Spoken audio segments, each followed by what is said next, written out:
Hello, I'll turn it over to you now. Okay, I'm working from home today, so I apologize for anything in the background. I was going to share a presentation, but I decided not to. I'll just kind of go into it.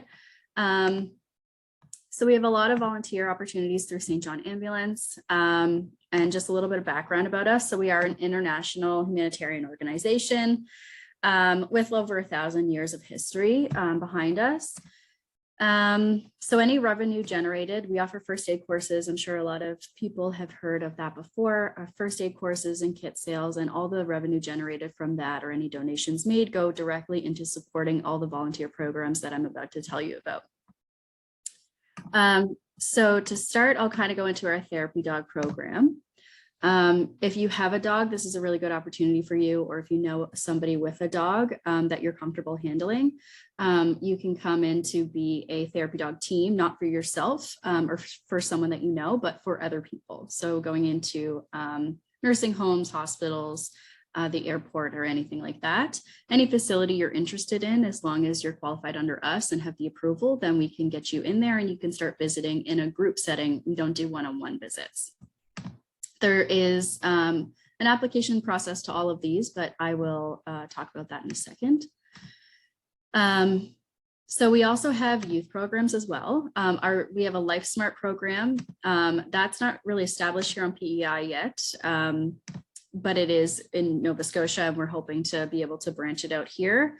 So it's essentially first aid and women's training at no charge, and we usually aim at high school students. We also have SGA Connect. We just relaunched this program earlier this year of 2022. It's now able to be done virtually, online, and there's a lot more access for those that it doesn't have to be taught by somebody within St. John Ambulance. We can provide organizations with the material so that they can run it for themselves. So this is for like ages 14 to 19, and it's really good way to get information on your resume. So you do like character building and conflict resolution, why volunteering is important. And then the second day, because it's usually either over 10 weeks or 2 days, the second day is free first aid again. And so far, everything I've mentioned does not cost money. The only thing that would kind of cost money for the therapy dog program would be yearly vet records are needed in order to continue to take part. We also have a safety ambassador program. That's fairly new. We're still working on getting that up and running. They're still focusing mostly on the Nova Scotia area. So more information could potentially come from that at a later date. The main one that I tend to focus on whenever I come and speak to UPEI students, and that I find a lot of interest other than the therapy dog program, but who doesn't love dogs, is the volunteer medical responder program. So this is one that I find a lot of UPEI students are very interested in. In fact, a lot of our volunteers right now are UPEI students. So our volunteer medical responder program is uniformed individuals that join us, and they don't have to have a background in medicine or any sort of training, not even their standard first aid, because we will put you through the training. So you join with the proper application process and approval from my end, Community Services. And then you start going to meetings. You get the training that you need through us, which is a minimum of standard first aid. And then a max of advanced medical first responder.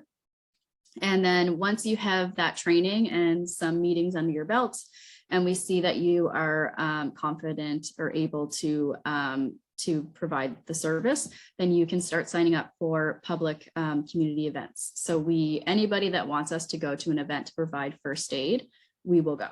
We've done bowling, rollerblading, car shows, anywhere that there's interest or they think they might need something, just as even as a protocol or just in case, we will go.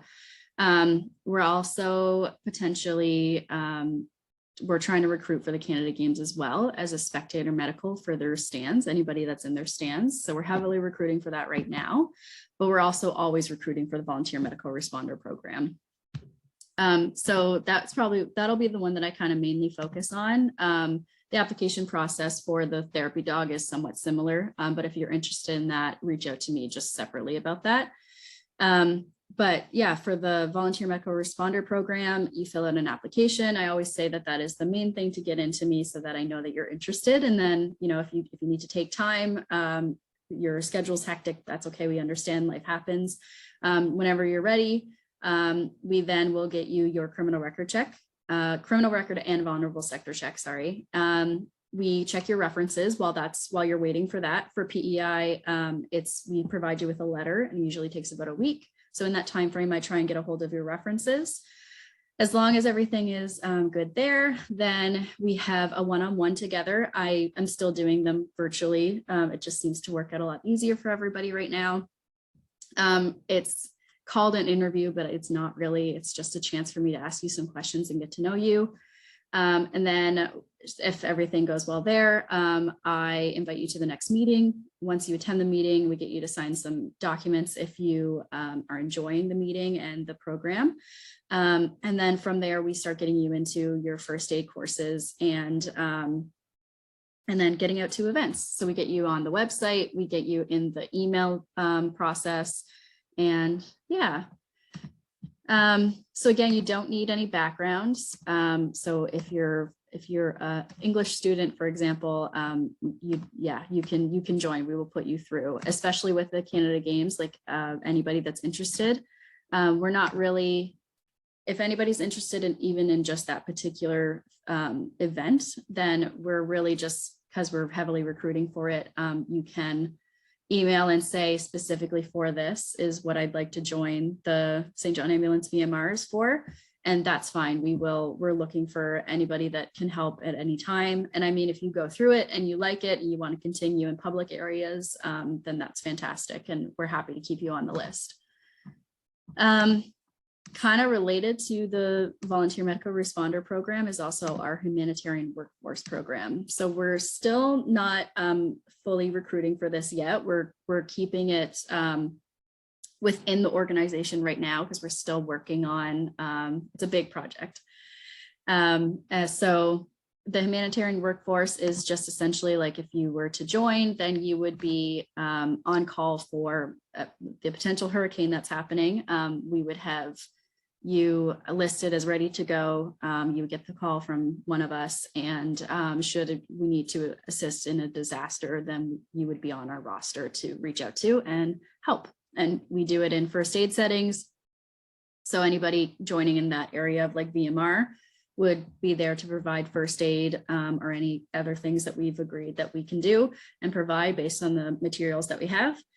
We also, anybody that's a therapy dog program through, in the therapy dog program through us, there's also like a psychological part of it as well. So our therapy dog volunteers can join the humanitarian workforce, excuse me, and they would come in with their dogs to be like emotional support as well. And that's about it.